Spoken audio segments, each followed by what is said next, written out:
gender violence is political violence.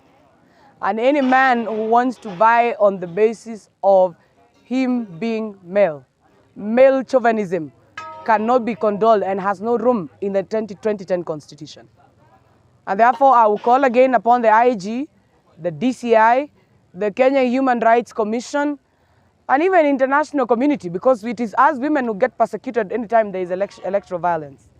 I want to call upon them to be on the lookout on areas which are political hotspots, and one of it is Laikipia East constituency, where gender violence is the order of the day.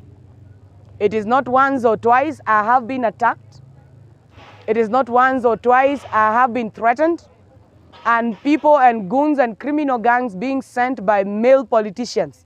And one of them is Mwangi Kionjori, and the current member of parliament, the Honorable Amin Dedi, who have been sending and ferrying and financing and bankloading criminal activities to frustrate me and to frustrate my meetings. I want to call upon the government to take caution and offer security and even the needed advice on matter security to all women politicians who are contesting, particularly for governor seat, MP seats, senatorial seats, on positions or seats which are perceived to be male-dominated.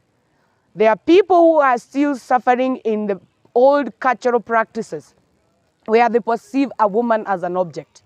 That is why you hear some people and senior politicians who have been in government for more than 25 years. You would still look at a young woman and look at her as an object for sex. We will not allow you to make female politicians as sex objects, where you stand to dress down women as sexual objects. We will not allow that. And any man who is doing that, whether you are doing it in your vernacular, you are doing it with the proverbial tales, or you are doing it in tongues, it will not be condoned.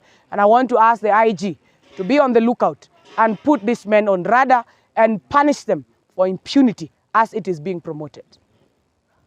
This government has given women an opportunity to serve. Powerful dockets like defense, powerful dockets like energy, powerful dockets like even matters to do with gender mainstreaming in the Ministry of Gender.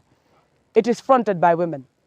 There is no room to tell us that a woman can sit as a puppet in the cabinet if a woman who is at the ground kule mashinani cannot be allowed to express their voices as it should be.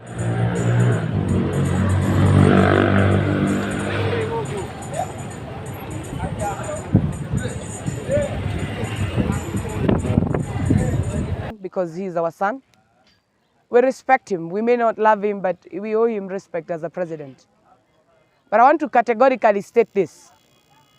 Raila Odinga has a big case in matters to do with treason when he went ahead to swear in himself, led by MP Kajwang, TJ Kajwang, and Miguna, who is still in exile today.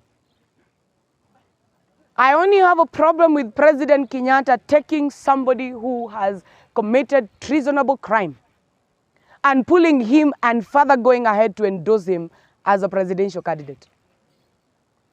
President, as a symbol of national unity, he is promoting a culture of vandalism, a culture that does not respect the Constitution, a culture that would only tell from MCAs all the way to president, you should not accept IEBC results. Raila reclined to accept IEBC results for the first time and went ahead to challenge uchaguzi kule kwa IEBC. He went to Supreme Court and we did a repeat election. What transpired and what happened? How did President Kenyatta manage to forgive Raila Odinga? Ati salamu ya handshake ndio ilikuwa salamu ya kusamehea crimes ambazo ndani ya katiba they are treasonable. Raila Odinga should first go to Kenyan courts and be tried, and he cleans his name before he is brought to Mount Kenya. This man who stopped and paralyzed business at Nairobi CBD and even parts of Kenya, he is the face of a political instability in this country. In an instance where William Ruto will beat Raila Odinga hands down, as much as he is a state project, I want to categorically state I know Raila Odinga will not accept matokeo. And that is why you hear people like my good friend Sabina Chege trying to allude that it is in the culture of IEBC to steal votes for a certain favorable candidate.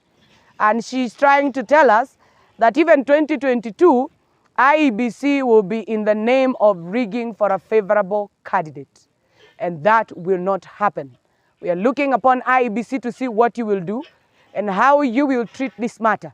Because in this one, you must be thorough to bring this culture of impunity to an end and discourage any other person who thinks they can play around without thinking with matters that can bring down the peace and the stability of this nation.